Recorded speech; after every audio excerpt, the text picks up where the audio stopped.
Good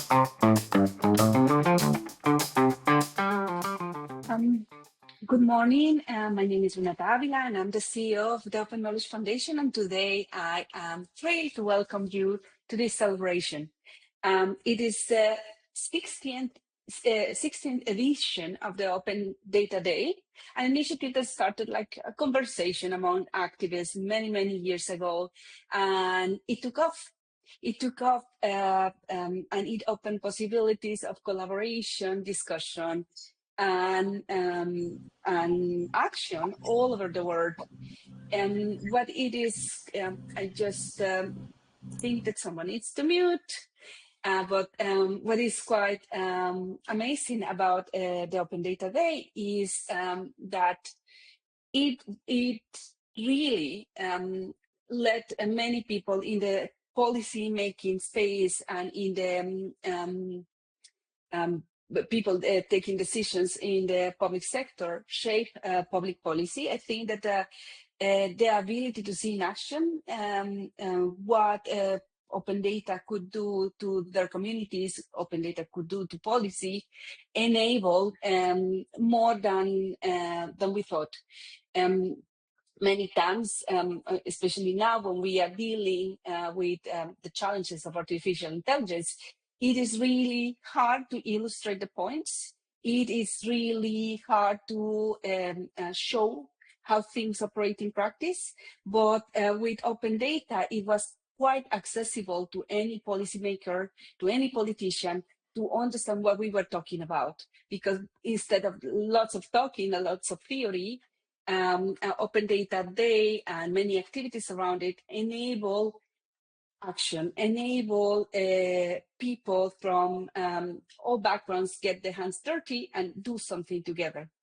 And today we are like, at a crossroads where we see the open data conversation shaping in different ways. On the one side, we see that many governments and local governments are less excited about open data and about supporting open data initiatives. There is no political profit anymore on supporting open data. It's all about AI. But many inside public offices forget the connection, and it's part of what we are going to discuss today. Forget the connection between high quality open data sets and public AI. On the other hand, we see many opportunities missed because open data is not ready to be, the quality of data is low, and open data is not ready to be used in the public interest for shaping the AI systems that could serve public good. And we also see silence and a disconnect in many of the AI policies, or many misconceptions on why open data is not necessarily strategic or is not necessarily good for us to take advantage of it in this AI era that we are living into.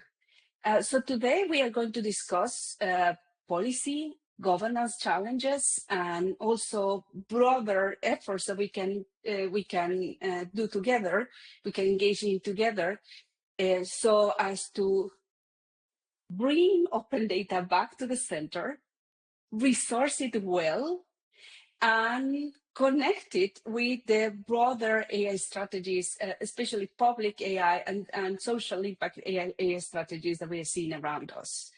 And for that purpose, we have an excellent set of speakers that are coming from different places and from different positions and playing an incredible role in shaping this conversation. We have Deshni Govender. She is based in Africa, in South Africa, and she's the country lead of GIZ. She is leading a project called Fair Forward, AI for All. And there we have hosted many conversations about data, what open data means. Actually, will open data be abused? Is it just a formal instruction or not? And she's also part of the advisory board of South African AI Association and the co-founder of GIZ Diverse Women in Tech Network. And we have also with us an all-time member. He never left us, actually, I think, in the heart of Open Knowledge Foundation, an academic, Jonathan Gray. He's bringing a very different perspective of which is included in a book that you must read, which is called Public Data Cultures, and it was published by Polity 2025. He is a reader in critical infrastructure studies and co-director at the Center for Digital Culture at King College in London. I hope that one day he invite us for something there and we can do something together. And then from the other side of the world, we have, it is very early for you, I imagine, Renato. What a beautiful name, Renato Berrino Malaccorto, who's the research manager of the Open Data Charter. Open Data Charter comes more on the advocacy side, and they sit down with governments and public organizations, making sure that open data do not leave their center of the agenda and is well resourced and follows principles instead of just talking points. And then we have from the government of Spain, a country that is like, a beacon of hope when we think about data, public infrastructure, and the future of AI. Ruth del Campo, who is the General Director for Data at the Ministry for Digital Transformation and the Civil Service in Spain. So the way that we are going to conduct this panel is with a short intervention of 10 minutes from each of the speakers, which I will try to connect, and then a conversation with this amazing audience that we have today, and moderate conversation, and then a closing reflection from each of the speakers. Without saying anything else, I leave the floor for Deshni, who is going to be presenting to us her reflections around the topic. Deshni, the stage is yours. Sorry. So if you are not speaking, could you close your camera so we can see Deshni at the center? Sorry. Oh dear. So not only do I go first, now I'm front and center. Greetings, everybody. Good morning, good afternoon, good evening, wherever you are based. So going first, we are looking at basically how emerging AI regulations influence policy, what are the risks and opportunities, but also the concrete insights. So when I was preparing my speaking notes, a few things had come to mind. One of the things that I know and I've seen with open data, particularly open AI training data, is that it gives us an opportunity to almost rectify the wrongs of the past and the consequences of colonization to the extent that it can be rectified or at least balanced out. And I think open source really offers a pathway for us to democratize that space, make AI systems more transparent, and that particularly the innovations that are created are done so by the people for the people. We have the saying in Africa, nothing for us without us. So basically access, agency, and participation by Africa for Africa. But it all sounds well and great and kumbaya, but if we look at the realistic, the actual statistics now, most of the continent's content, and I'm sure that holds true for much of the global south, but most of our continent's content, not just language, but data in general, text, voice, media, cultural context, artifacts are really not digitized. And if it is digitized, it's really being done at a rate that does not keep up with technology advancements. And most of our languages are considered low resource. And so the problem with that is that you need that digital language resources or digital resources in order to build good AI, in order to advance economies. And this is what open source enables us to do at scale, but still keep our core African values. Again, sounds amazing, but how does actually AI regulation and practice influence the policy? And there, when we start digging into it, maybe it's not so amazing or maybe a little bit less sexy. So One of the things that emerged recently from the AI Impact Summit in India was, and this has been, we've seen the shift to digital sovereignty and data sovereignty, and with this, the issue of trust. And one of the things that have come up quite a bit is we would love to do cross-border data sharing or cross-border data flows, but can we trust our neighbors? Can we trust the countries we are working with? And this comes, of course, when we've seen global shifts in superpower governments who are wanting access to the data that their companies use and collect if the companies are registered in those countries. And notably, this comes from big tech. And this almost kind of shifts the paradigm of how we view data. How do we look at data, and particularly open data? And do we really see it as an asset? If we start looking at it as an asset, notably open data, language, culture, citizen voices, citizen faces, and that's great when we want to do local innovation, but if that open data is seen as an asset, obviously a government wants to control it.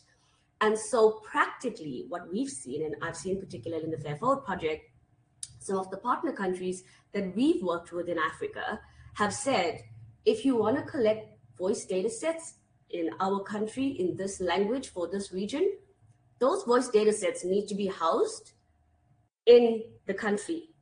They cannot be housed on, for example, a Mozilla platform. That is, their platforms are not, they do not have individual servers in each country to be able to house that data locally. And so that creates a little bit of a problem when we're looking at the Mozilla Common Voice platform, which houses an amazing array of open data sets, but it's situated in one particular country. So another question you would then consider is, when we're talking about language and culture and open data, who owns a language? Who owns English? Who owns Spanish? Who owns isiZulu? And so when we start talking about data sovereignty and AI and open data, some of these questions come up when we're looking at housing and controlling voices and data. The second thing, and that leads me to the segue of, cool, we have open data, we want to share it, we want to make it useful, but then we know that when it's open, and that also leads to extraction. And so that brings us to the issue of licensing and the use of open data licenses and agency. And if we started to look at treating data like land, so looking at data, looking at my voice, the language that I speak, the way that I speak it in the African context, we started to look at data the way we look at land rights. Would we then start looking at it differently? Would we then be so blasé about open data, where we're going to say, actually, it's great that we want our data to be open, but we also don't want it to be extracted? Would we let someone use our land, as in the data, and then use the land and stay on the land but not pay rent for it? Would we let someone mine the land and extract value from the land and then package it, print it really, really nicely, and then sell it back to us in the form of a commercial product or service? Because this is what's happening with data at the moment. And so when we're saying, how do we actually engage with data and open data? Two interesting solutions have emerged from the African continent. One being the Assertu license framework created by the Lalapa AI team, as well as the Noodle license. Noodle is actually an acronym, and I'm happy to put the links in the chat when I'm done on my session. And both of them, what's interesting about the Noodle license also, that it was developed by the language community on what they see as important. And particularly what it says is that reciprocal value must be given for anything that's licensed under the Noodle license. So if it's a data set, you engage with the community, you see what it is that you're using it for, what is the reciprocal value that the community needs, and then it's a two-way street. It's agency, and it's giving power back to the community. And that brings me to power asymmetries, because one of the things that is often the problem with open data and being able to create localized solutions is that African developers rarely have, we rely on model sharing. We rely on benevolence of compute, but that compromises autonomy. So we want to create amazing solutions, but then we're still reliant. And one of the things I would say is that the idea of compute credits, it's great when we're saying, cool, open data and localized solutions, and here you could take some compute credits and use them. But then you have to wait for allocation, or you have to wait for quota of compute credits. Then it's approval. Then you may only be able to use or access compute systems or the infrastructure at certain times? And then is it really openness? And so these are the kind of things that we're seeing from a practice point of view that is starting to influence policy and how governments start viewing data. So when we talk about future advocacy, what would that look like? Well, number one is the Open for Good Alliance. And I'm just going to stop here quickly. Renata, please keep me honest with the time, but I'm just have a few, maybe 2 more minutes. But yes, future advocacy. Open for Good Alliance was one of them, with the Open Knowledge Foundation being one of the co-founders of it, or the founding members. And it's basically an alliance of entities across civil society, academia, who really want to invest in developing inclusive AI commons and preventing what we call the tragedy of the commons. A second one on advocacy would be South-South collaboration, and this was heavily prevalent at the Impact Summit in India. And we are seeing this as a catalyst to bring Global South to the table. One of those would be, for example, the Africa-Asia AI Policymaker Network.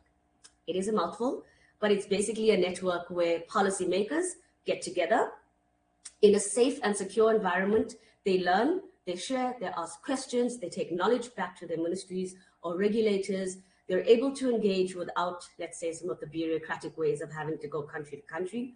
And there was a platform that was created by the Fair Forward Project in GIZ for countries in Africa and Asia, certain partner countries, to be able to do that. And one of the outputs we're seeing here is that almost all of the countries in the network either already have an established AI policy or strategy or are working towards one. The last one is the Masakane community. And it's one of the first grassroots organizations that are a pan-African community working on NLP. Not sponsored by government, not sponsored by industry, just a bunch of people on a continent working together to advance African NLP.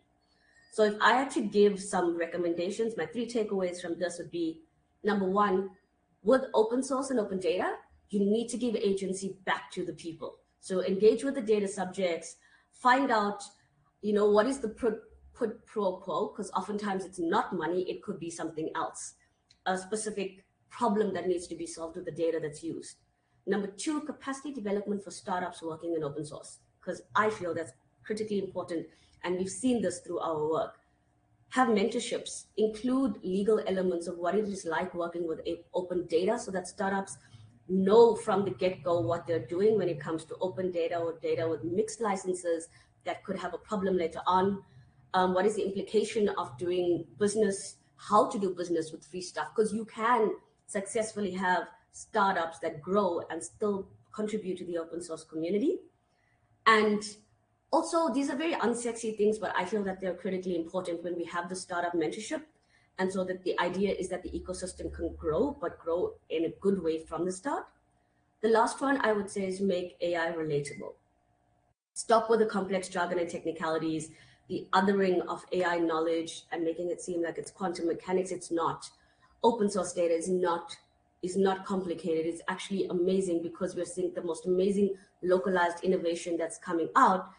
So make it relatable, make it understandable for people, for the government, for regulators. And I'll just give you an example. Instead of saying, how do we align AI with data protection standards? Do something like, how can I, as an AI developer, make sure that my AI complies with local laws?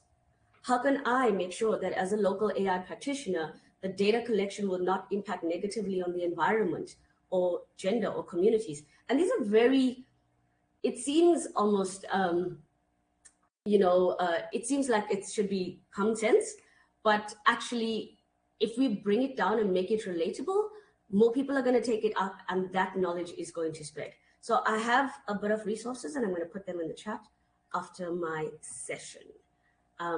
Yes, and that would be it from me. I hope I did. Thank you, Deshni, and so many lessons. I love the analogy that you did with data rights as land rights. And I think that we are learning a lot from the work that you're doing over there.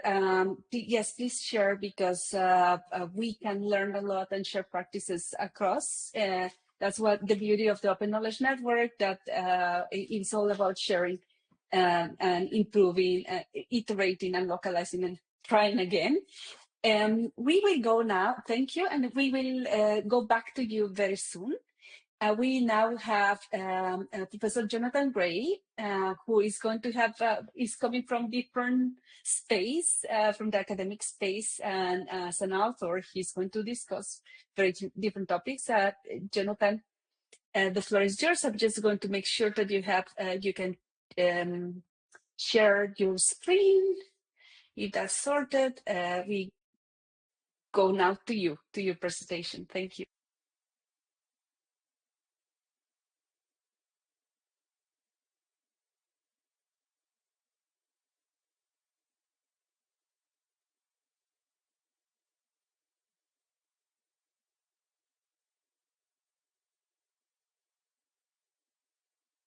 We can't hear you, Jonathan, you're mute, but we can see your screen. Great.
Can you hear me now? Yes, now we can hear you. Sorry, Yes. for some reason it didn't work, but now it works. I was just changing my audio settings. Can you also see my screen? I hope. Yes. Great. Sorry. Thank you for your patience, everyone. So, thank you so much for the invitation, Renata, and for Lucas for organizing everything, and for everyone for joining today. So I'm Jonathan Gray, and I guess in my research, I'm interested in how, very broadly, digital technologies can nurture care, solidarity, and imagination rather than exploitation, alienation, and harm. My work critically and creatively explores the role of digital data, methods, and infrastructures, and how they shape how we know and how we live together, including through things like this, a public data lab, which is a network of over a dozen research centers where we do collaborations with artists, civil society groups, journalists, and others. And we aim to support a kind of mushroom network of learning and exchange across places. And I'm also part of the School for Poetic Computation, which is an experimental art school in New York, supporting interdisciplinary study with code and critical theory. And as Renata mentioned, I think, yeah, I've been kind of involved and kind of connected to the Open Knowledge Foundation for, I think, 20 years next year. So it's been a while. But today, I thought, in terms of thinking about the futures of open data, I was thinking what the study of the stories so far might tell us. So I'm going to talk a bit about this book, which has recently come out, Public Data Cultures, which in a nutshell aims to explore how data is made public in the age of the internet. And it aims to nurture critical and creative engagements with data as cultural material, as medium of participation, and as site of transnational politics. So the book started over 15 years ago, and it's nice to finally see it out in the world and having a life of its own. So it's finally kind of just in print in recent months. So I thought today I could very quickly walk through the book and what it might bring to this kind of discussion on the future of open data. So very briefly, the book explores public data cultures as shared practices and arrangements for making meaning, inviting engagement, and orienting action with data, whether this is through collaborative spreadsheets reporting harassment, viral global warming graphics, apps for counting butterflies, decolonial countermaps, or artworks using data to display censorship.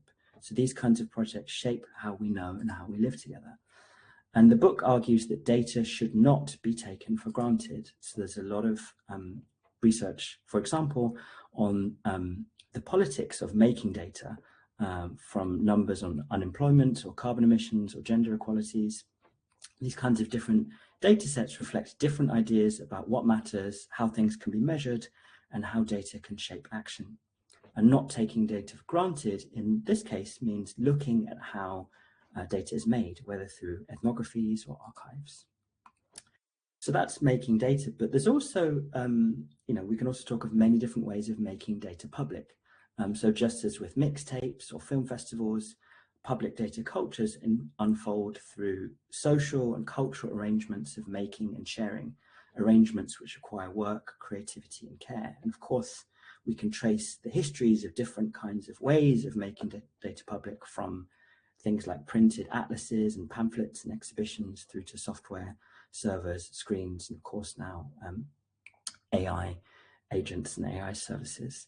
So not taking these kinds of arrangements for granted means unfolding them and seeing who and what is involved in making meaning, taking part, and shaping action with data.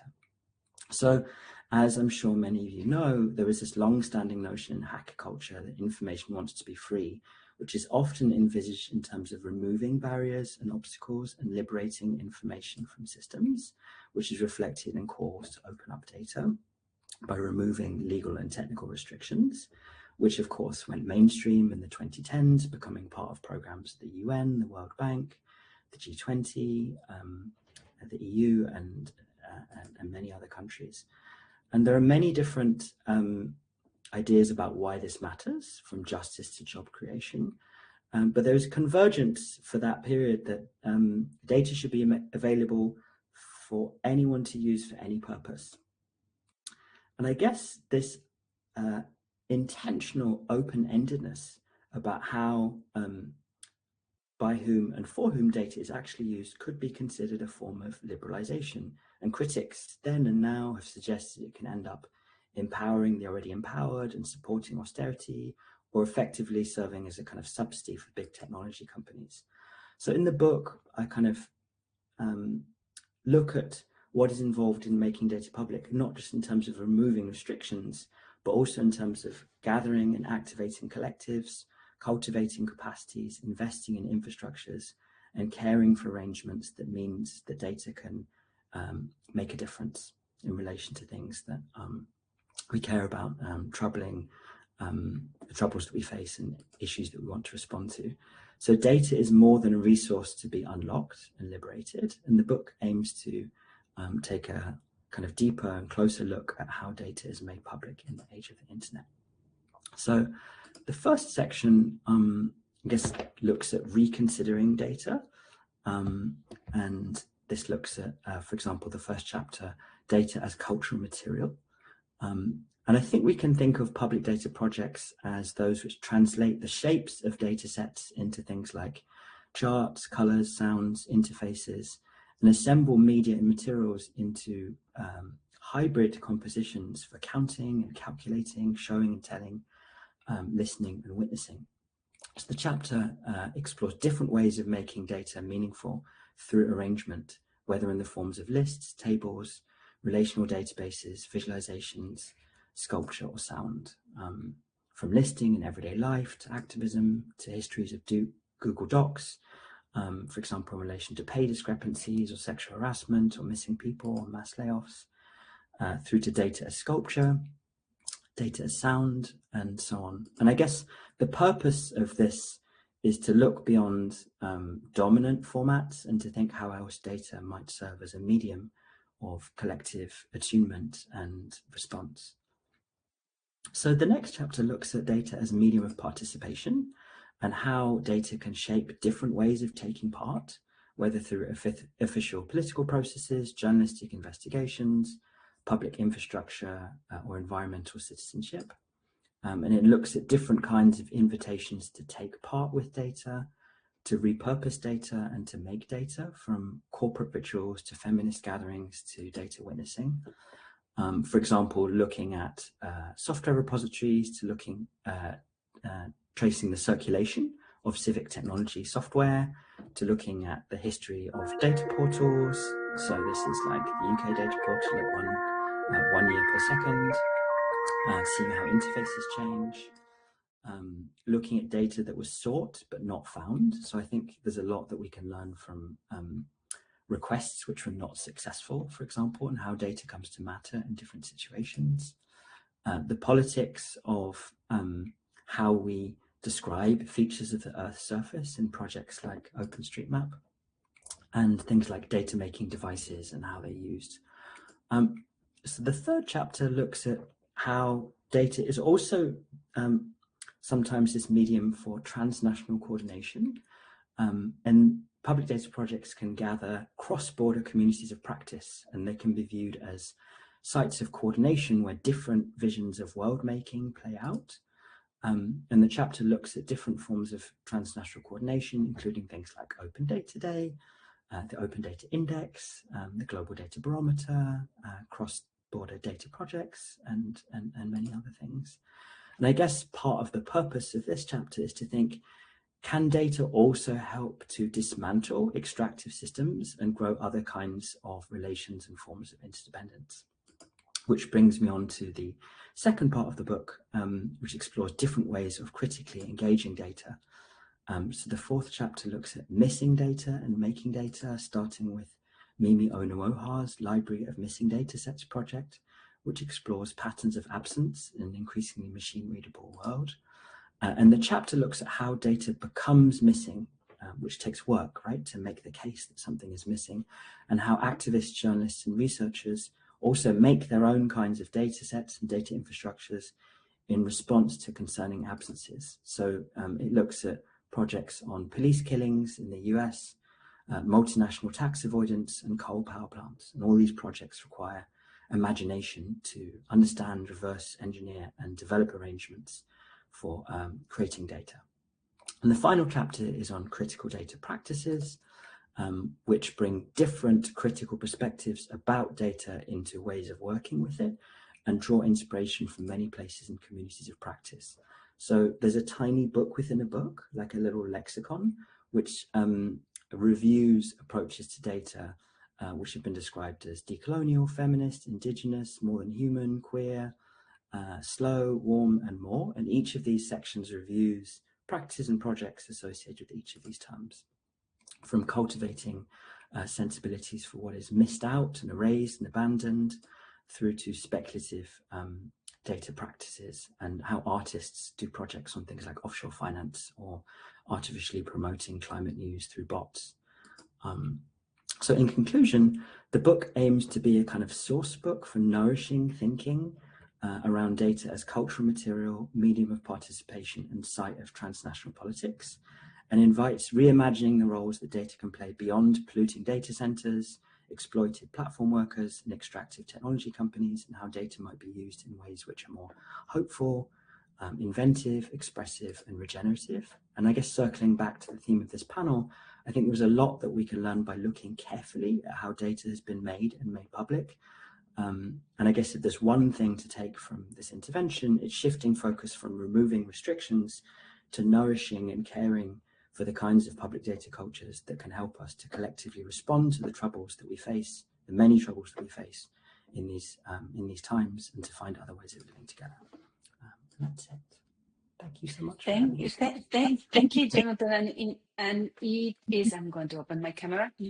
And it is really interesting, like that when, like after this big AI Impact Summit and all the loud promises from governments, I think that there's an opening for all the people in this space to come with proposals that are not the loud hyperscaler proposals that governments might be expecting from. And I connected with what Deshni said. Like there's young people trying to create businesses that serve both them, and the public interest at the same time.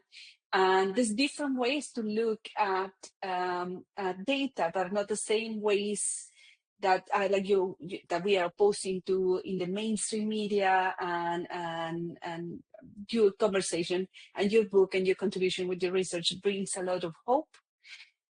So thank you so much. We are going to go back to you, and but now we are going to go to Renato from Open Data Charter, who's going to present his take on the future of open data from the policy and governance perspective. Thank you, Renato, for joining us. I know that it's very early where you are, but we really appreciate that you are joining us in this very important conversation. Open Data Charter is such a long-time partner and friend of the Open Knowledge Foundation, and we are delighted to have you sharing your thoughts with us today.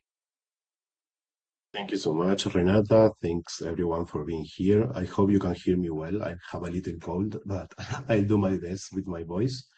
I'm going to try to be as concise as possible, sharing some research projects that we have been doing regarding the connection of open data and new technologies, specifically AI, but we are also working on digital public infrastructure. So as Renata was mentioning, the Open Data Charter is a global civil society organization. We were actually born as a charter with 6 principles where different governments and civil society organizations were committed to the principles to develop and to public or collect and reuse data. Nowadays, from the research area, we are also starting to explore the connection of data with new technologies. So our core mission or vision is trying to understand mainly the data quality and data needs and data frameworks applied to AI systems. In this discussion, open data is still crucial for sustainable development, and the role of open data in these new technologies can be really, really interesting. So I'm going to share with you some insights and also some questions that we still have from our research projects. I think this project is really interesting and it's really connected to a lot of things that my colleagues already mentioned. One of our first projects to approach AI and open data was mainly focused on understanding data needs in specific AI projects happening in the global majority. And we really try to work with what we call local practitioners, like mainly startups and research institutions. And for this first project, we focused in 2 specific core topics that were agriculture and healthcare. So we talk with a lot of local practitioners. And when we focus, for example, on AI in agriculture, we mainly found projects regarding pest diagnosis and pest control, and also land cover classification. And what we found when talking with local practitioners is that they were using public repositories and open data sets, but they were not enough. They have to complement the data with local cameras that were really like representing the reality of the crops in their environment. And also they were needing experts labeling the particularities of the diseases. So I think this is really connected also with something that Renata said in the opening, that the open data sets were really, really interesting, but they weren't enough. They need to complement the information with local information. And when we were researching on agriculture, on AI and healthcare, we mainly focused on 2 use cases. One of them was diagnosis systems that were using mainly images and also medical records. And another kind of projects were disease surveillance projects. So when we talk about disease surveillance project, we found that there was a strong dependency on other kind of information, sometimes generated by government, like demographic statistics, and sometimes they were collected infrequently or they were incomplete. So there was a dependency from those data sets to other kind of information, and it was like a huge challenge. And also when we work with diagnosis and prevention of diseases, as I was telling you, the system was fed mainly with images and medical records. And here we found 2 things. The images were mainly from men and from the global north. So there was a huge bias and inaccuracy when doing the diagnosis. And also when the systems were fed by medical records, we have the problem of the constraint about the language, because the language was mainly English, so it wasn't representative. Even it was really difficult with local languages, but even with languages like Spanish, it was like really difficult to get an accurate result and an efficient result on these systems. So we found different challenges that I'm going to share with you. One of them, I already mentioned it, it's that there was a need of a greater focus on specific local level needs. Not all the training data was applying to every problem. So the open repositories were really interesting, but they need to be complemented with local data. There were also some ecosystem challenges that I already mentioned, like dependencies on external data systems, for example, census and demographic information, and also remote sensing, especially for agriculture. And then our main question for the research was, what are the data needs associated to these projects? But actually, when we start talking with the practitioners, the needs were beyond data. There were a lot of needs regarding, for example, cloud computing. It's really expensive to work on these topics. There was a lack of equipment in some cases. Also, and this is related with something that Deshni mentioned before, there was a lack of capacity. They were really needing capacity building to work with open source and with these kind of systems. And also, even, I don't know, electricity shutdowns that were like really complicated when they were training the models. So really the needs, especially in some countries of the global majority, were far beyond data. And then I'm going to share just a few insights of another project that is more oriented to regulatory frameworks. We really try to, and we are trying to expand this project. We focus in 2 countries in Latin America, 2 countries in Asia, and 2 countries in Africa, but we are trying to expand it a little bit more. But what we were trying to see here in the regulatory frameworks was how data was contemplated or not in new AI regulations, that we know that it can take different forms. It can be a strategy, sometimes it's a strategy, sometimes it's a law. It's different in every country and in every context. And if data is contemplated or not in those regulations, and if not, how data frameworks that already exist, like transparency regulations, data protection regulations, how they apply to AI systems. So we found different kinds of regulatory maturity. There were like some interesting examples. For example, Kenya law specifically prohibits automated decision-making without consent. Chile was contemplating specifically sensitive data for AI systems. Mexico, when the INAI existed, that it doesn't exist anymore, made some guidance to adapt data protection principles to AI systems. So we found like some interesting practices, and there was like a common promotion of transparency, accountability, and non-discrimination, and some alignment with international principles like OECD and UNESCO. But sometimes we found that the enforcement of this kind of alignment was really weak.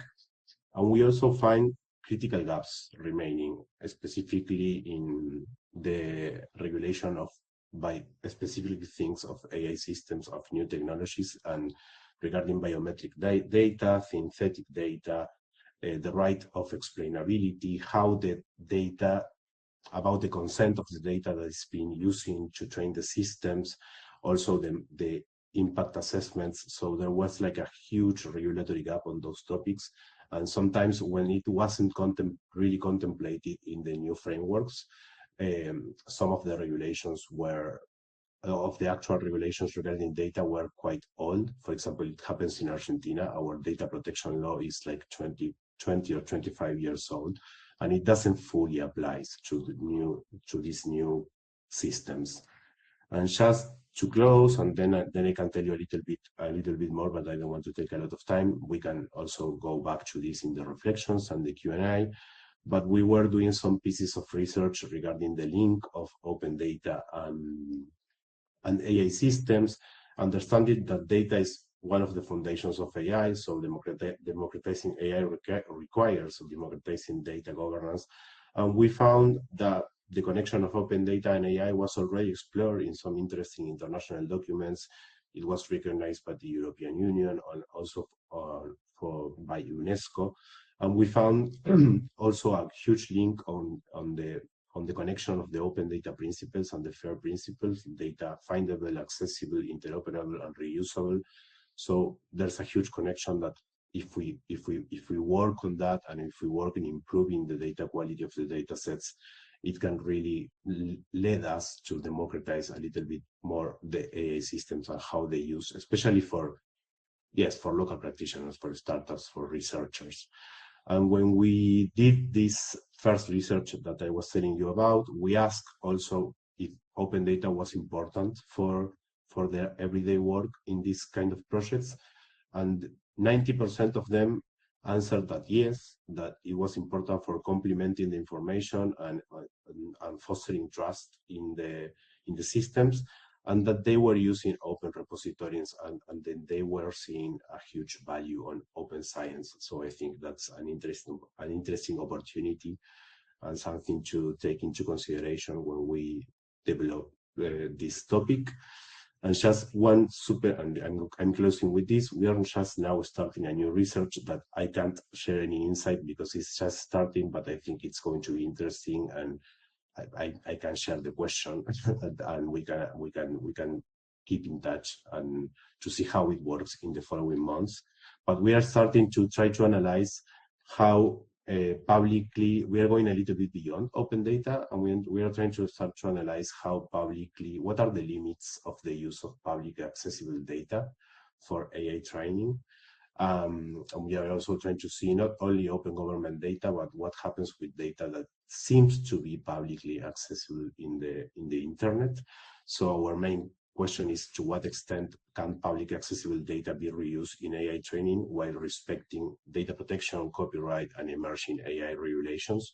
We are just starting, so I'm happy to be in touch and also to talk with you and try to see what we found in the following months. So I think I'm going to stop here, and then we can go back to any topic in the reflections and Q&A. Thank you so much.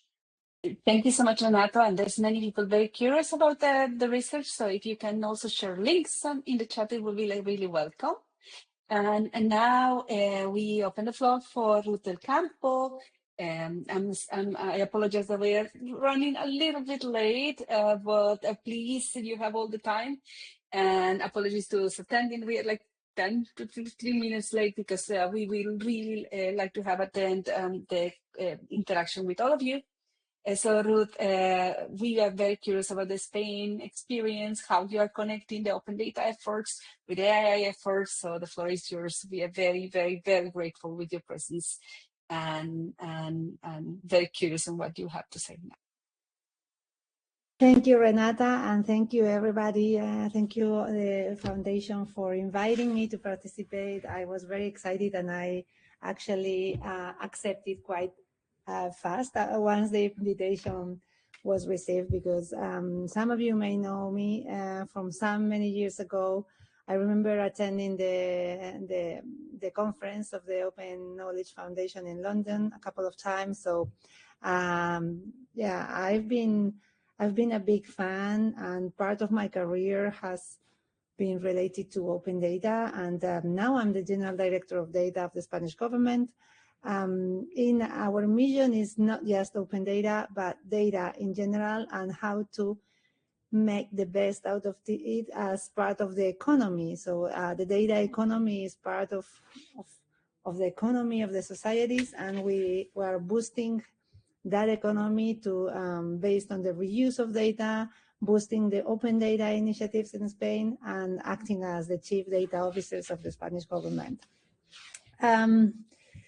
This topic is quite timely because it's very important, because we are currently in a situation where I think there are two great factors that are shaping the world right now. On one hand, we have the artificial intelligence, which is revolutionizing, that has astonished all of us on how it can be transformative into any industry.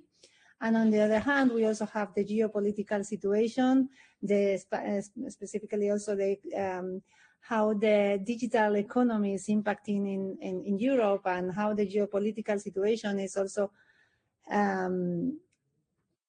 creating a situation that we have to rethink how everything is built, and what needs to change to be more competitive, to be more adaptive to the current world.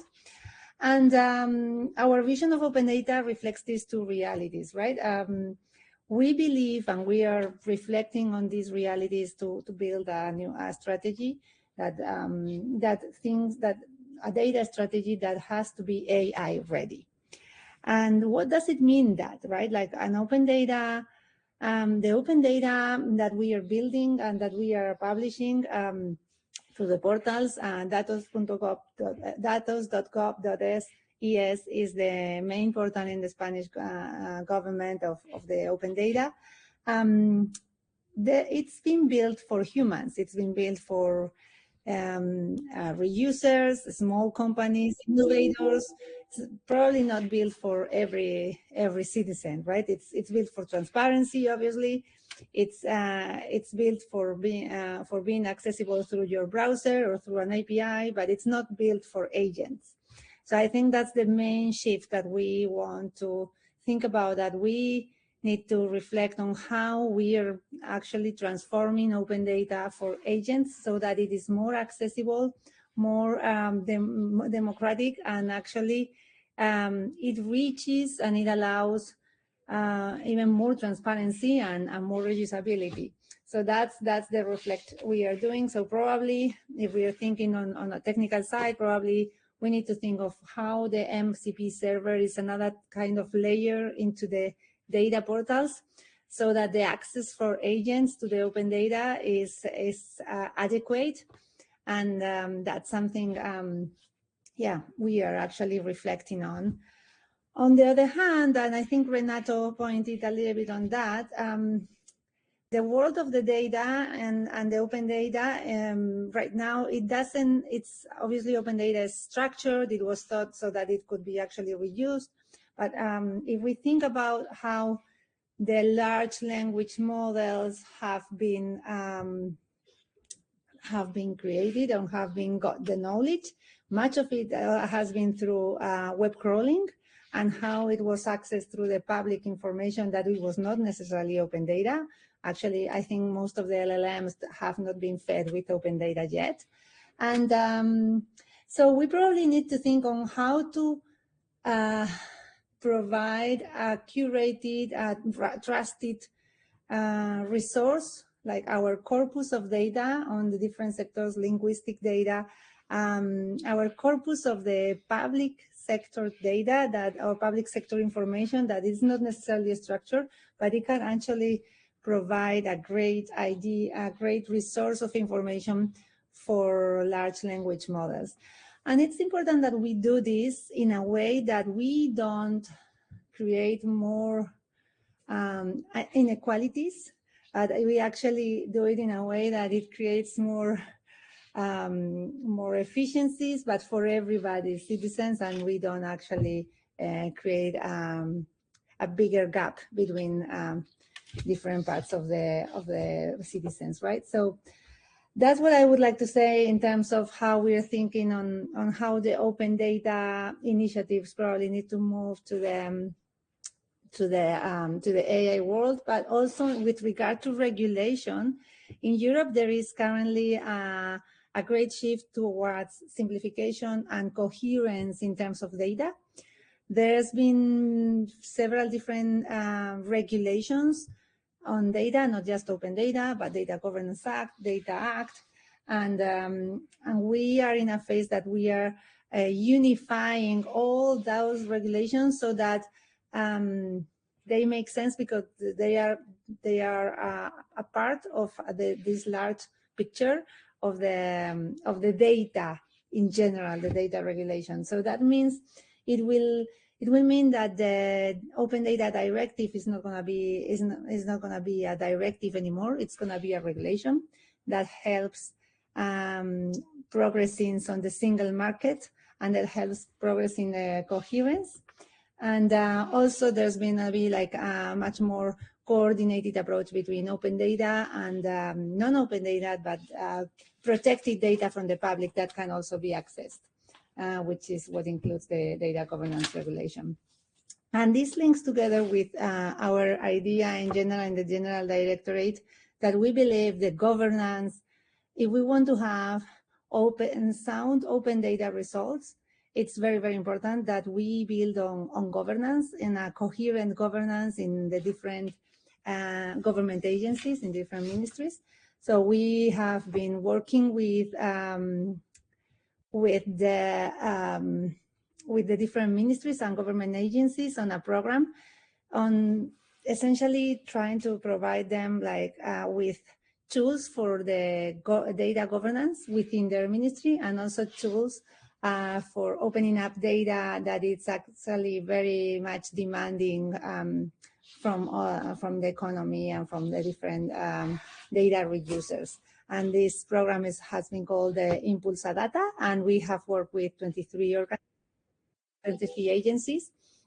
And I think it's also a very much innovative approach to work with open data in a much more coherent and governance way. And this program, I hope it continues for many years, because the governance and the governance of the data is extremely important to produce the best open data, and also to apply AI into open data. Thank you so much.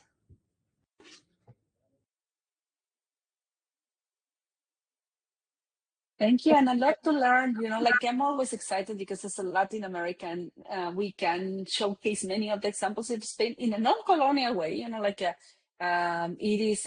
is a way to resources and examples for our public officers and also civil society.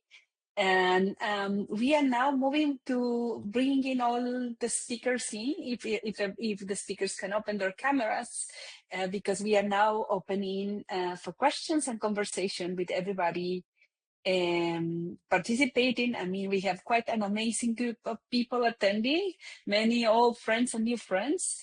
Ihor, can you close your camera, because we are just having the speakers. Sorry. Thank you. So if you want to ask a question, I think that the best way to do it is, and not to get lost, is to ask the question in the public chat. Just raise the hand in the public chat, because I cannot see all the speakers at the moment, and then you open the camera and you ask the question, and we hear from the speakers. Anyone wants to ask the first question?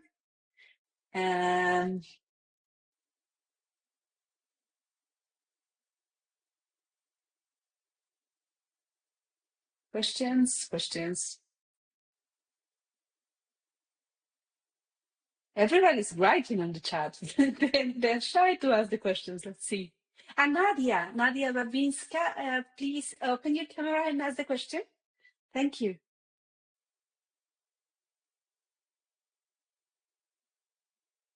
It reminds me of online teaching. Hi, Nadia, we cannot hear you. Sorry. Hello, my name is Nadia. I'm from Ukraine. I'm an open data activist, and I'm interested in how we can foster and encourage our governments to shift this approach to open data as merely like accessible, but also to be AI ready, and how we can convince our government to shift this focus, as Ruth was telling. How do you conceive your government to do this and to invest in this topic and invest in this approach? Thank you very much. Thank you. Anyone wants to take the question?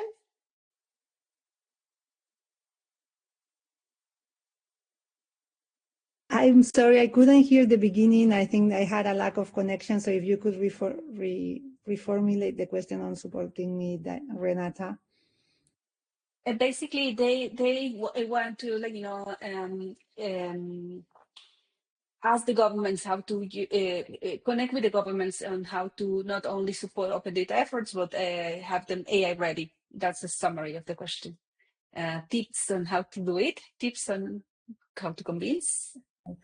I mean, in my opinion, always data is always hard to convince. Like we always have a challenge. It's not sexy as other words, so it always requires an additional effort to explain, because it's the infrastructure is always, it's like the ground of things, and that means that politicians are not very much keen on working on the grounds of it. That's reality. So I think we approaching always with a use case, which a specific having like this killer example that helps and make that click and make the achieving point is always great.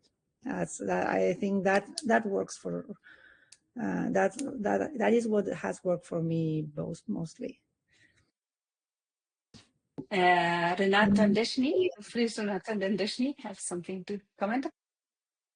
Okay, thank you. Yeah, it's just a really small comment, but when we work with governments, and this is really related to what Ruth has just said, we know that open data is not always contemplated in all the regulations. In the European Union, we have the directive, but it doesn't happen everywhere.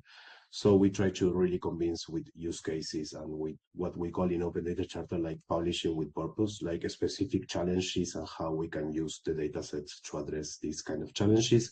And then it's like the commitment of the government and try to address together this kind of solutions.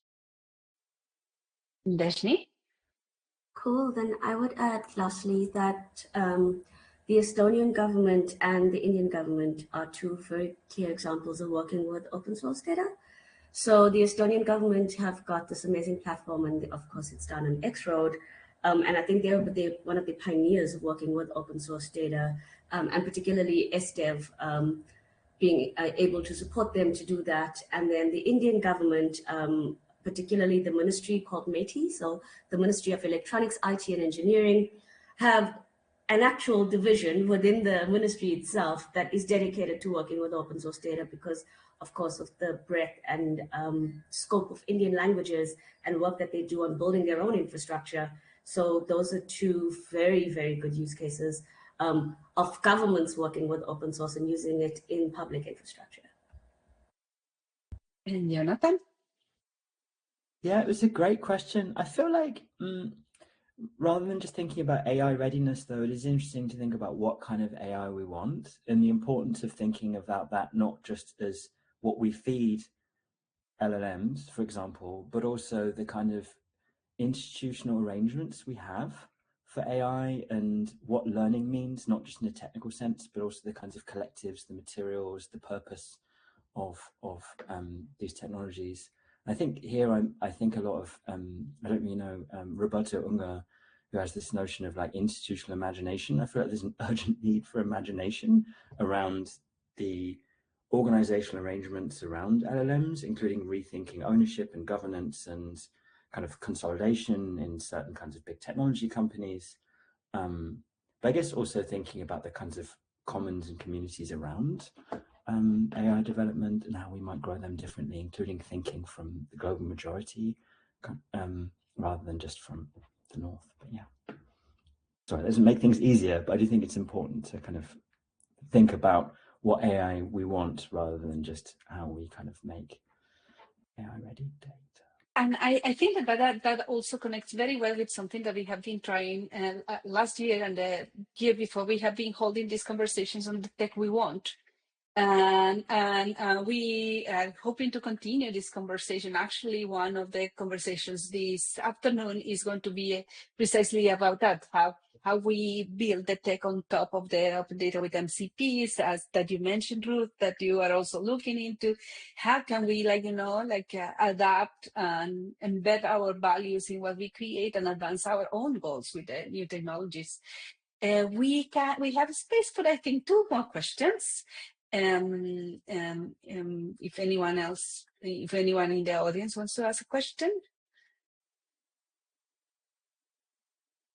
Well, I guess that what is very interesting to see is that the conversation in the chat is very active. I know that when you are speaking, you cannot always read it, so we will try to capture it and send it to everybody, a summary of the conversation, because I think that it also opens many, many, many parallel conversations that are very rich in the audience. Just to mention one thing, yes, I mean, I'm totally agreeing with Jonathan and people saying like we need to think about what AI we want. And I think we from Spain have been also very, very vocal on that. We have been actually working on the AI regulation in Europe, and we have been big advocates on ensuring the digital rights are, and the digital world does not produce more inequalities, and there is a redistribution. I don't know if I just wanted to clarify that, but that doesn't mean that the AI can actually, I think AI is a great tool that we can use to democratize the access to open data and can be a great ally for us. So I think we have to find the right balance so that we don't demonize it and we can actually use it for the right purpose. Good. So we have, Jonathan, is that a legacy hand? Yeah, okay. We have Peter and then Mark and then we close. Yes, go ahead. For many years I was on the OKF Open Definition Committee, and I think it was very valuable for governments and other civil society to be able to agree on their licenses and how they put their material out. And I think the OKF has, perhaps with the extended OTR, has a huge opportunity to capture this as the one place in the world where people come to define what they're making available, what the rules are. They might not be legal rules, they might be community norms or something like that, because legality is hard. But do we see OKF as having this central position in the world? Yes, actually, we have been, like, since I arrived, we have been trying desperately to revive the conversations on the open definition. We have, in perfect honesty and transparency with the community, we have a resources problem. And somehow, playing with shiny artifacts and using the right, token words in your applications get more funding than doing the hard work. So we don't need much, and I mean conversations, with people to support us, but we need some. We need at least to have someone dedicated, even one day a week to pushing the work forward and to make it inclusive, because my fear is that if we launch the process without the adequate infrastructure on our side to host the conversation, it's going to fail, or it's going just to be dominated by those with more resources or more time. And so I promise you that it's in the plans. I promise you that I'm looking into possibilities of having the right resources. And as soon as we have the conditions, we will launch it, because it's very important. It's not only important for AI, I think that we need to open has been revisited in different, not only academic work, but by practitioners, especially by the new generations of practitioners. And it is time to go back to a broader table and discuss it again, and define the lines again, and come to a consensus again. So it is in the works. I'm sorry that Jonathan, yes, please. No, I was just going to say, it's great to see you, Peter. I feel like, I don't know, one of the things that I thought about a lot when I was writing the book is how much organizing around open data has changed over the years, and it's important that it's changed. And there were different moments of doing different things, and you can see how much has been learned in this community over the course of, for example, different kinds of gatherings. And I think it feels really important that also in moving from being reactive to being proactive around the circumstances we're living in, we also kind of use the full range. I think early on there was a lot of focus on kind of universal definitions and licenses, and looking back, the consequences of those have also been unexpected, and there are things that it's important to learn from, kind of basically de facto liberalization of a lot of the commons. And I think another thing that feels important to recognize is not just about kind of establishing these things in advance and then seeing what happens. It feels like we're in a moment where it's really important to recognize that policy is not just about texts and regulations and regulating bad things. It's also about imagination and growing practices and experimenting with infrastructures and communities and the organizational arrangements around data and AI as well. So it feels like an organizational and collective, which which makes it harder than kind of getting a piece of text more tightly defined, but also really important that that's kind of the moment we're in as well. I don't know, going back to what I think Deshni was saying and what some of the other speakers were saying too. Being aware of time, we will just take Mark's question, and then if you can answer then Mark's question, and then just add a final reflection as you do it as well. And then we are going to close and go to the next part of the program. Mark, please, over to you. The floor is yours. Thank you, Renata. Hi, everyone. Mark Herringer here from healthsites.io. Apologies, I can't turn my camera on. This machine just doesn't have one. My question is for Deshni. It's great to have you on the call and to be, receiving these licenses that you've shared in the chat. It's really, really valuable assets that you're sharing. So, from our perspective, we're looking for partnerships with development agencies such as GIZ. Okay, but establishing an accurate baseline of health facility data is a perennial challenge that WHO and ministries of health throughout the world are faced with. And so, building on one another's achievements is what we're looking for. So, rather than a GIS contractor, is there scope for the GIZ to actually partner with digital public goods and say, look, you're a digital public good building a baseline of health facility data. You've achieved that status. We'd like to include you in the following conversations to scale your work. And we'd like to be part of the governance to direct the work where we can see it's needed most. And here are assets and consultants that we can include in your logical model to optimize impact indicators. So I suppose my question is, how does one go about collaborating to establish an accurate baseline? Over.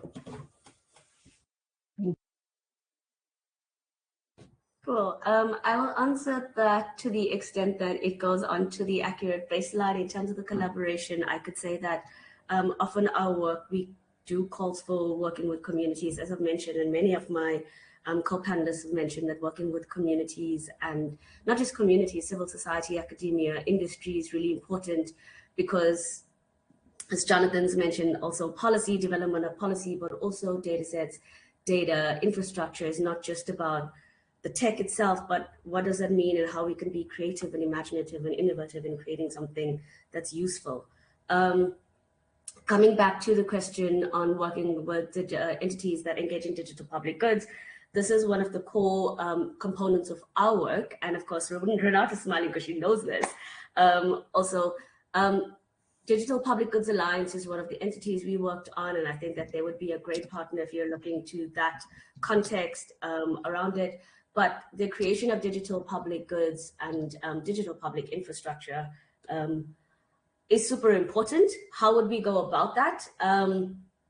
We would, if we are working on an area, we would normally put out a call for partners, but that also doesn't stop any entity from saying, hey, we actually see you doing this and this and this, and we would like to get involved, provided that, of course, it is a digital public good and it is for public benefit, and it is also making the ecosystem more inclusive, balancing out the power asymmetries, and of course, for the benefit of society.